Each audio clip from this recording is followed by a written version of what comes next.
Wow, John, that was quite the stretch of podcasts we've done. We're almost up to episode number 100. I can't believe that this journey has been going on so long. You haven't let me take a bathroom break. We've just done 98 straight episodes. No, we hit the start button, and once we start it, we don't stop it. That's the rules of the show. You know, it's just how it kind of goes. Yeah, I've missed so many Christmases and major holidays along the way, but I don't know. One day I'll visit the grave of my family members. Actually, we'll probably be in the grave first. Probably a good point. But John, we decided to get here in a weird thing. We're going to talk about some movies that we've seen recently. Movies that neither of us have seen both of. Correct. Which is okay, because I think that each of us might have some interesting questions about the movies that we saw. But we're gonna go ahead and call this segment Fantastic Northmen and the Secrets of the. And we're gonna talk about some movies that we've seen recently. Should we talk about the Wizarding World first? Yeah, let's dive on in. If you listen carefully enough, the past whispers to you. Fantastic Beasts: The Secrets of Dumbledore continues the fantastic story of the Fantastic Beasts saga. Eddie Redmaybe stars in a sequel of a sequel to a movie about a merry band of wizards and witches discovering magical creatures. Jan Rog from Captain Marvel co-stars as the guy who never told Harry Potter anything. Ezra Miller co-stars as someone whose career is slowly fading before our eyes. John, what do you think of Fantastic Beasts: The Secrets of Dumbledore? Well, first of all, I'd like to say that you pretty much nailed it in terms of the plot synopses. So kudos on that. But listen, I think we got to talk real quick, just briefly, because we don't want to take too much time on this. You and I are both Harry Potter fans. Sure. Fans of the franchise. I love the books a lot. The movies, most of them are pretty good. Yeah. All of them are definitely watchable and enjoyable parts of our childhood, and a good thing to kind of throw on like a crazy low-key Sunday morning or something like that. But I feel like the saga is one thing that I rewatch every few years, like in order. Sure. When they started to do Fantastic Beasts and Where to Find Them all the way back in the year of our Lord 2017 or 2016, sorry, I was skeptical, and I went to the movie theater and I saw it, and it was like, this is like post World War I Wizarding World. It's set in America this time, and this is about the guy that wrote one of the textbooks that Harry and Ron read. I was like, okay, well, that's kind of weird prequel choice, but okay. And I actually thoroughly enjoyed the first one. It has parts of it that are clearly setting up what will become a driving force of this franchise, which is one of the first Wizarding Wars between Albus Dumbledore and his followers and Gellert Grindelwald and his followers. Where the first movie has lots of whimsicalness and like Pokemon Go type in the 1920s and like good comedy and actual character development for some of the main characters. I think the sequels have not done that. You have not seen Crimes of Grindelwald or this, correct?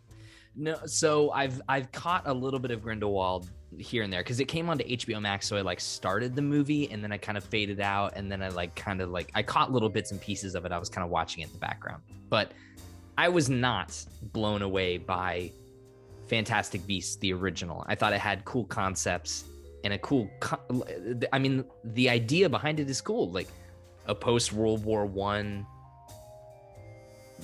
showing a different side of the country or the side of the world and the wizarding world. Like, what are other people in other continents and places doing with magic? I thought that was a cool idea. Turf, right? Yeah, the US of A, baby. I mean, yeah, I don't know. The thing that I really like about the first one is I actually really like Eddie Redmayne's character, Newt Scamander. I think some of the performance stuff that he does, where he's like can't make like direct eye contact with people and stuff like that. Like he's more at home in his menagerie than he is talking to another wizard, right? Sure. But he's obviously very talented, and because of his loyalty, shout out to Hufflepuff House, he is a good confidant for someone as important as Albus Dumbledore, who we're all very aware of. But here's the thing about this movie specifically, is there are 5 planned movies in this Fantastic Beasts series. Oh my God. And all So I've now done the plotting properly, so we're pretty sure it's going to be 5 movies. the first one was a good standalone. The second one was setup. The third one is also more setup. You can argue that maybe that's because they had to recast Grindelwald, who is in this movie played by Mads Mikkelsen, predecessor being Johnny Depp. They went on a hiatus for making this movie because of his case against Amber Heard, and then the pandemic. So that's why the 4-year gap, because they were supposed to come out every other year, is Right. the original plan. So you can say maybe they had to do some rewrites or something, but without getting into too much of the spoilers of the movie, it just seems like the beginning of a trilogy as opposed to the middle chapter of 5 movies. So whatever they do after this is going to build off of this movie. So ask me again in 2 years, right? So it's like, it's almost like the first 2 kind of barely happened, and now is like where the story is beginning. And that is extremely frustrating because I've paid to see 3 of these, and they're all just like, wouldn't it be fun to like go into the wizarding world for 2 hours and watch some like random shit happen? But also it's extremely depressing because it's leading up to World War II and like everyone knows about it. So Right. it's like, I don't know. And then there are 2 characters, maybe 3, worth investing in. I would say 3 for me personally, and it's just those 3 are not like on screen a lot of the time together in the same way that like Harry, Ron, and Hermione is, which is like, I get it. Like, this can't be a carbon copy of Harry Potter, but it's like, it's really hard to invest in one character over the other because this series seems to be either it's about the beasts and Newt Scamander's magizoologist stuff, or it's about Dumbledore, his relationship with Grindelwald, their past history, all of the family, Dumbledore stuff, all the lineage that was hinted at in the Deathly Hallows books. So yeah, I don't know. I didn't think it was atrocious. I actually liked it probably more than the last one, if I'm being quite honest with you. Okay. I don't have the Crimes of Grindelwald pulled up, but on Rotten Tomatoes, Secrets of Dumbledore has a 48% critic and 85% audience score. Wow.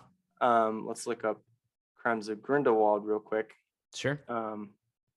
because I would be interested to see what people thought, because I don't remember a whole lot of people really liking the last one. Yeah, okay. So the Crimes of Grindelwald was 36 on critic and 54 on audience, so rotten on both parts. So this one seems to be doing a little bit better on both ends, critically and fan reception. And I think that there's one reason why, and this is why I think for you, Zachary Rotello, when it comes to HBO Max, it might be worth like not even worrying about the second one and just watching this one. Because let's be honest, you really don't need to see. That's what it really sounds need like. to see the last 2 to see this movie. Yeah. Maybe the first one, but even if you've only seen the first one once, you can still enjoy this movie. Like, there's not a whole lot of character investment, which is a bad part, obviously. But the reason why I think this one is slightly more enjoyable is the last one had Dumbledore in it for like 5 minutes, and this one he's in like half the movie, and Jude Law is great as Dumbledore. It's a shame because in terms of book to screen adaptation, I actually think that Jude Law encapsulates the like the kind yet slightly haunted charm of Dumbledore. Like, when you read the Harry Potter books, JK always talks about like there's this twinkle in his eye, even though like his face is really like upset when he's like contemplating something. And I think Jude Law has this great, he's a fun-loving wizard that has this really tragic past and is caught up in this dark shit. And he's trying to stay positive and be like a light in the darkness for all these people. Right. And I think he does a better job of like portraying that than like Michael Gambon, who's not bad or anything like that. I don't particularly love the the shouty aspect of Michael Gambon. Like, did you put your name in the Goblet of Fire? And like, he's always like yelling at kids and stuff like that. I don't really like that. That Dumbledore is such like a quiet, calm, demeanored guy, to me at least, based on the books. And Sure. I think Jude Law might be my favorite Dumbledore, actually. And the two movies that he's in are arguably the two worst Harry Potter movies in all of the two franchises combined. So it's like, it's like picking one thing out. So I don't know. I mean, at this point, they're more than halfway done. So here's hoping the next two are a little better. But So first question I have for you is, do you think that they cut this thing short, or do you think that because the word on the street is that this thing isn't performing box office wise to the way that they were intending it to, especially it's at now a worldwide gross so far of 192 million. 192. Yep. Which with That's the not delays bad. and everything, you have to imagine it's not quite profitable, but it's not doing terribly. It's doing very well they capitalized on the holiday weekend hard. There was nothing else this week that was really like, unless for your instance, but you're getting to see something a little early. Yeah, I got to see something. This was really the only thing. So let me look at the budget real quick. I'm curious. Yeah, I'm curious about budget the budget. At 200 million. So, woof. So woof. Well, don't forget, Sonic the Hedgehog 2 is also still plaguing theaters. Morbius is still out there. There was a lot of stuff competing for interest over the Easter weekend, but yeah. Yeah. So the last things I'll say, and then feel free to ask me some other questions if you want. Like, I like Jude Law. Love to see where he's going. Shout out to my guy, Jacob Kowalski, continuing to be the best part of these movies. And I get it that people are mad that Johnny Depp lost his role, but Mads Mikkelsen is not a bad actor, and he's actually very good in this movie. I would say he's not just not a bad he's actor. Great. I would say Mads Mikkelsen is one of our hidden gems of actors. He's one of my favorites. I mean, fucking, what's his name? Caius or whatever in Doctor Strange. Caecilius. Yeah, that's right. Krennic. Another round. He's not Krennic. He's Galen Erso, baby. Oh, Urso. That's right. Sorry. Yeah. Sorry. Can't forget the memorable characters from Rogue 2.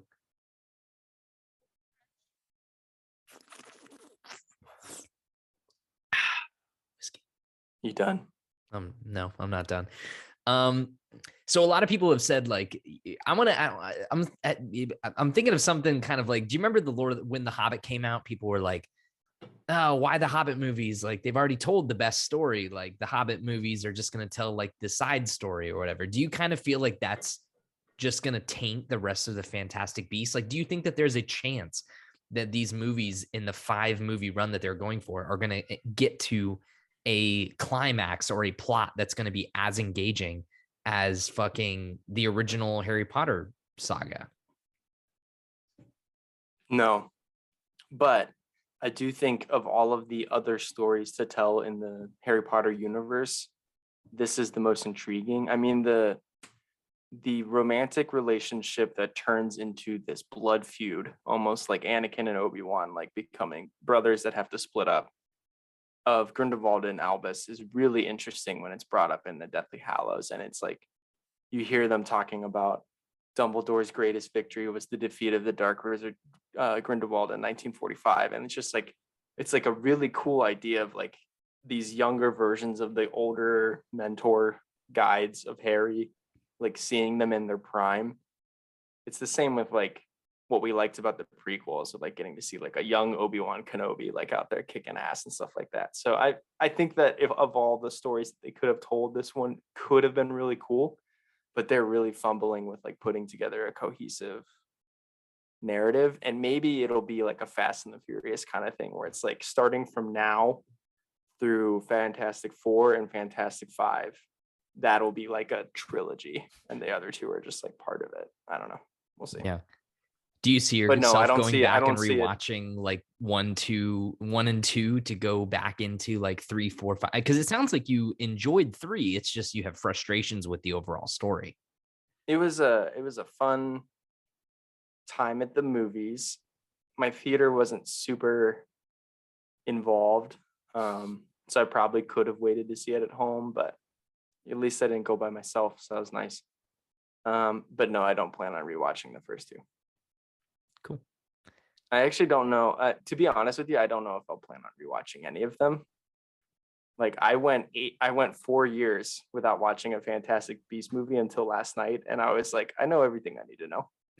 Like, and honestly, it was fine. I was not confused at all. Yeah. They really don't care that much about like, oh, do you remember when Harry failed this class and it cost him 50 points for Gryffindor? So then he had this fight with Malfoy. You know, it's like nothing like that they refer to at all. Yeah. That was one of my things with Crimes of Grindelwald that frustrated me at the beginning, was that they tried to like reset up everything that they already talked about in the first movie. I was like, I know all this. Yeah. I remember all this stuff. The coolest stuff was with Grindelwald in the very beginning, like the prison break and stuff. Like that shit was cool. Now, did you without going into spoilers, you said you looked up the spoilers for this movie. I looked up some people's discussions. I didn't look up like the plot synopsis, but I just really, I'm kind of feeling detached from the Fantastic Beasts movies. I do really want to watch this one when it's on HBO Max or whatever down. It'll be in a there couple in like months 2 or months, whatever. probably. Yeah. But I just have no desire to go to the theater to it. So I'm just like not invested in this plot. It just doesn't. The overall, I mean, I don't want to seem jaded, but the overall consensus that I've heard is that this movie doesn't really do much to forward the plot. Like there's only a couple little things that really move the thing along. But other than that, you're just kind of watching these characters in this world, which is a daring concept, considering that the wizarding world is a really cool and inventive world, but you need a plot, you know, to guide these characters along, or else what am I watching? Yeah, the thing that Harry has over the Beast movies is when you have these fun, whimsical tangents, it's because they're at school, right? So something goes wrong in class, or they're on a field trip to Hogsmeade or something. But when it comes down to it, that movie has an inciting incident at the beginning and at the end that is a bookend for the overarching plot of Harry Potter. These movies, it's just kind of like Grindelwald and Dumbledore are gonna have to fight eventually, so let's just like build up these characters until we get to the 5th movie, and then they're gonna have a great duel, and that's gonna be the best one in the franchise. And that is not how you develop a franchise, and that's also one of the things that we've talked to at lengths about with Star Wars, you know, recently, with not having an overarching vision for what you want movie to movie. And the crazy thing is it's had the same director all 3 times. Yates, right? Like, David Yates, and the same writers. It's the same group, and they think that this is somehow on par with the Wizarding World storytelling, which is just not. I will say one thing that's a pro is, in light of all the Ezra Miller stuff lately, they've left themselves an out with that, so that's nice. So kudos to you guys. I don't know if you did that on purpose or not. We'll see. What was the other thing that I was going to say? Also, it's just like, again, it's like setting up for the next movie after this, the 4th one. Sure. But it leaves it in a place that I think is really interesting for filling in some of the gaps from the Harry Potter books, which is honestly like the only reason why I'm going at this point. Because like I've read that Harry Potter book franchise like 1,000,000 times, and the chapter, the life and lies of Albus Dumbledore is like an entire chapter that is written from the perspective of Rita Skeeter, where she's like airing all of the Dumbledore family's dirty laundry. That is literally like what this franchise is about at this point. So it's kind of cool to see that played out. Right. Well, John, would you? Last question is: would you recommend Fantastic Beasts? Dumbledore's got a secret. The other thing is he literally has no secret that people don't already know. There's one secret that people were wondering from the last movie that is revealed in this, but the rest is like, yeah, we know he's gay. Yeah, we know he has a sister that died. Yeah, we know he's got all this shit. It's like, all right, he doesn't really have that many secrets. It's more of like the secret of Dumbledore. Would I recommend it? Would you recommend it or at all? Right now? Like, would you recommend people go see this movie? I want to say yes, because at this point I do want to see how it ends, and so I want it to be successful. I mean, they're gonna make them. I know, because I got that theme park money to allocate towards it. No. Just wait. Wait until it comes out on HBO Max. Clearly fandom has a sway over what gets made. I mean, like fans were literally able to get the Snyder Cut made. I think if we start to show our love for things in the box office, they will analyze maybe what went wrong, and hopefully the next one will be better. But it's definitely worth watching for free. Cool. That's all I have to say about that.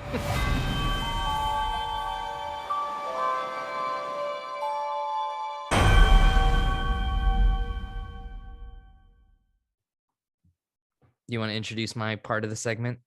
Yeah, so here's what I think the Northman's about.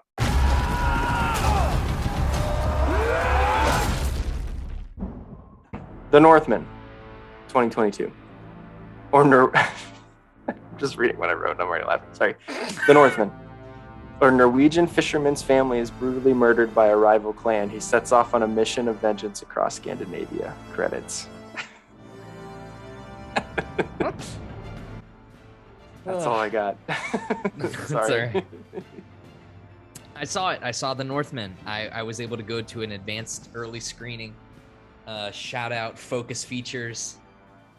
Thank you for getting me into the advanced screening. I've got my merch here to prove that I saw the movie. I did, in fact, I saw The Northman. Hell yeah, baby. Yeah.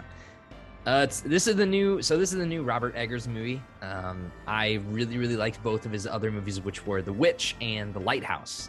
Yes, great movies. Great movies. The Witch is an awesome, atmospheric, really creepy horror movie. That's like a psychological sort of horror movie, which I really vibed with. And then The Lighthouse is what it is. I love it. I mean, it's terrifying and very funny in its own way. It is a very unique take on the horror genre, I guess, if that's what you want to call it. Like, it's more of a suspense kind of thriller movie. Yeah. And I would say that The Northman lines up a little bit more with The Lighthouse. It is very, very good. I really enjoyed The Northman. I don't think it was like a perfect movie by any stretch of the imagination. Right now it's sitting at an 88% on Rotten Tomatoes recommendation. If I was grading it on the Radiovania scale, I would give it like an 8.5 probably. Like, it's a very high, it's a really great movie. I really enjoyed my time.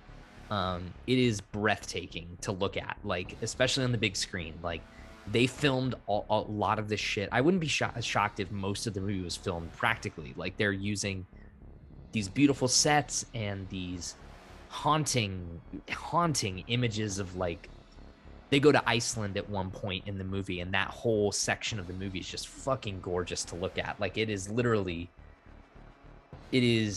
absolutely gorgeous to look at.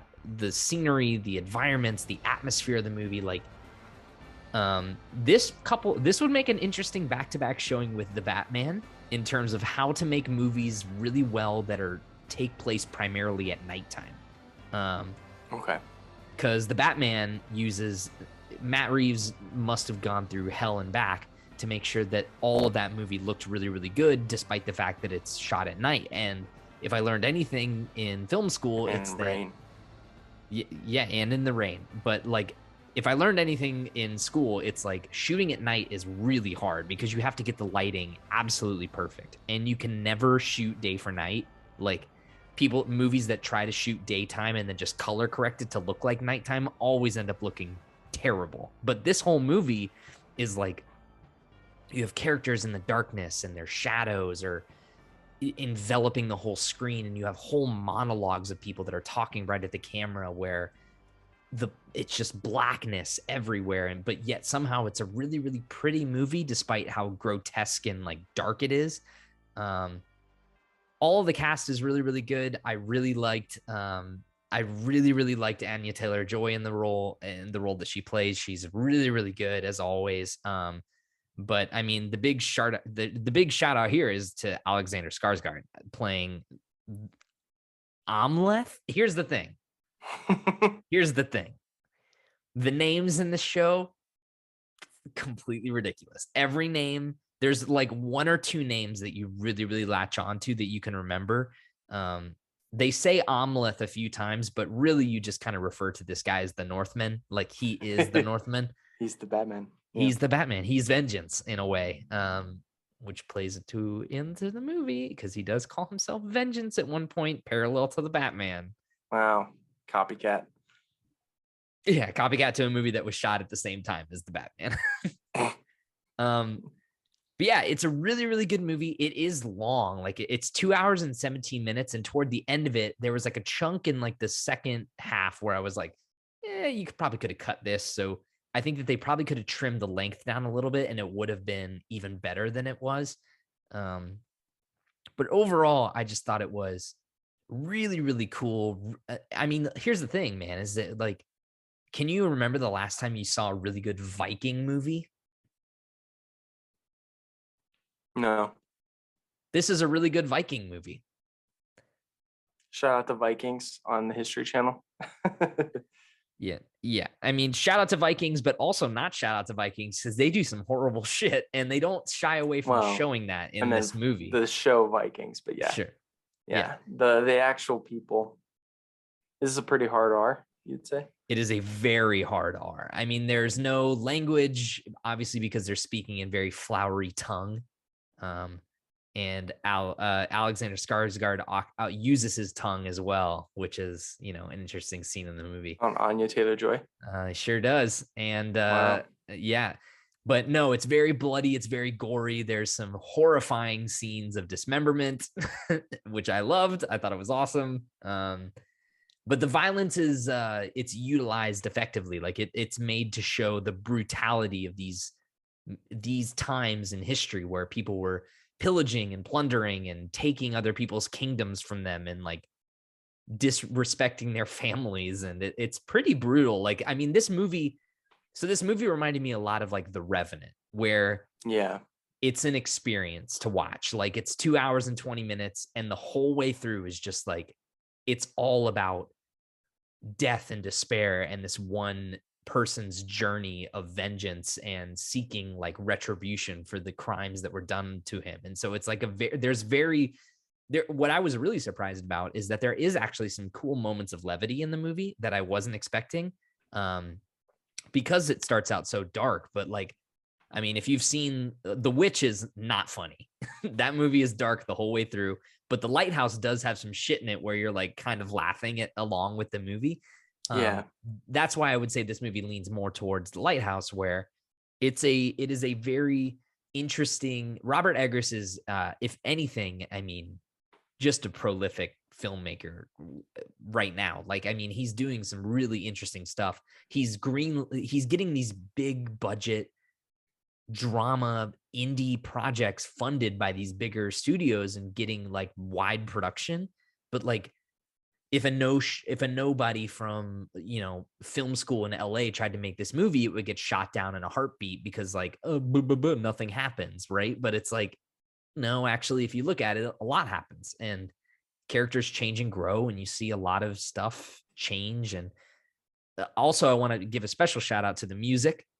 The music is fucking killer. It's a lot of like drums and ambient sounds and like people like doing like, there's multiple scenes where people are around a fire and they're doing like Gregorian style chants to prepare themselves for battle. It's really cool. And then the last shout out that I want to give about this movie is two more things. The first thing, Ethan Hawke.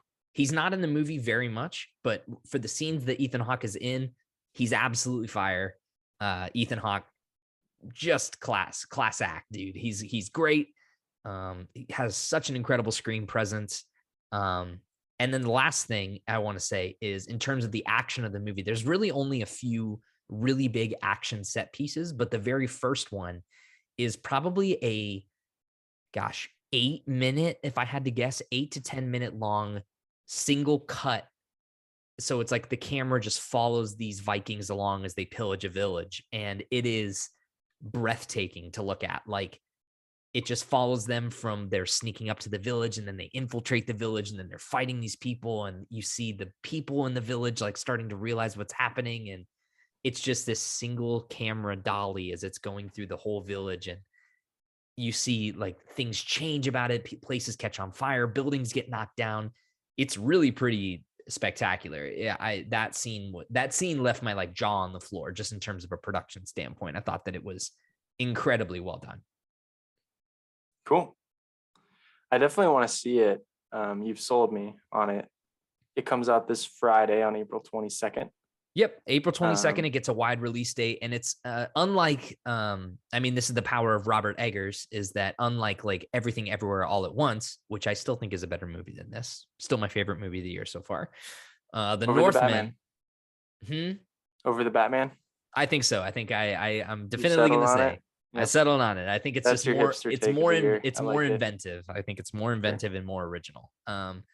But yeah, this movie's getting an instant wide release, so you can probably find this at your local AMC cinema. I saw this at an early screening at a Cinemark, so yeah, you can find the movie. I definitely recommend it. Like I said, if I was going to give it a Radiovania scale, I'd say I give it like an 8.5. It's really good. I still think that The Lighthouse is my favorite of his movies, just because I really like that aesthetic a lot. Yeah. Vikings and Viking movies are like, this kind of thing has never really been my vibe, but it's a testament to how much it won me over. Really like the cast, really like the movie. I thought it was really great. I recommend it very highly. If you're interested in war movies, like old-timey war movies. Yeah, this seems like a Michael Richard and John Larson movie. I was gonna say, yeah, our friends. I was gonna like, because I wanted to save my thoughts for the podcast, but this is gonna be another one of those movies where unfortunately I'm gonna have to text our friend group and tell them that, hey, there's art out there that you guys should go check out in the theaters. So yeah, there's art happening. There's art happening. That's right, and you get to see some titties and some guts coming out of people's bodies. It's great. Yeah. What about the dong? You see any dongs? Do you see dong? I don't think you get straight on dong, but you might get like side dong. Side dong, like Gone Girl. Okay. Yeah, side dong. Cool. Sweet. The Northman. Check it out. It's got side dong. It's got side dong. And also this weekend is The Unbearable Weight of Massive Talent. That's right. That is right. Big movie weekend. Two very different movies. Yeah, honestly, I'm interested to see if people go see a double feature, if they go Northman, Unbearable Weight, or if they go Unbearable Weight, then Northman. I would probably suggest go see this first before any other comedy, because this movie is very depressing in a way. There's some depressing shit in this movie. Yeah, I don't know. I might double feature it on Sunday. That sounds pretty nice. We'll see. You got to triple feature that shit and do Everything Everywhere. Oh my God. That's the movie. Like, if I mean, like, just saying this, like, as an addendum to my recommendation, watch this movie in theaters, but only after you've seen Everything Everywhere All at Once. Okay. I'll keep that in mind. It is showing. Last showtime this week is tomorrow. No, wait. Thursday. All right. I'll tell you what, Zach. I'm going to promise you something right now. Are you going to promise me something? Mm-hmm. I'm going to go see it. The last showtime is Thursday at 9:20 p.m. The last showing for what? Everything Everywhere All at Once? I mean, I'll pay for your movie ticket. For my local theaters. I will go. Let me look at. Oh, only one of them has been sold. Perfect. It'll be me and one other person. And you guys can laugh hysterically together and bond over the movie. Yeah, I'm gonna see some. I plan to see another new movie this week, at least one. It'll either be Everything or Nick Cage. So we'll see. Yeah, interested to see how Nick Cage does, but that is a topic for another episode. Yeah.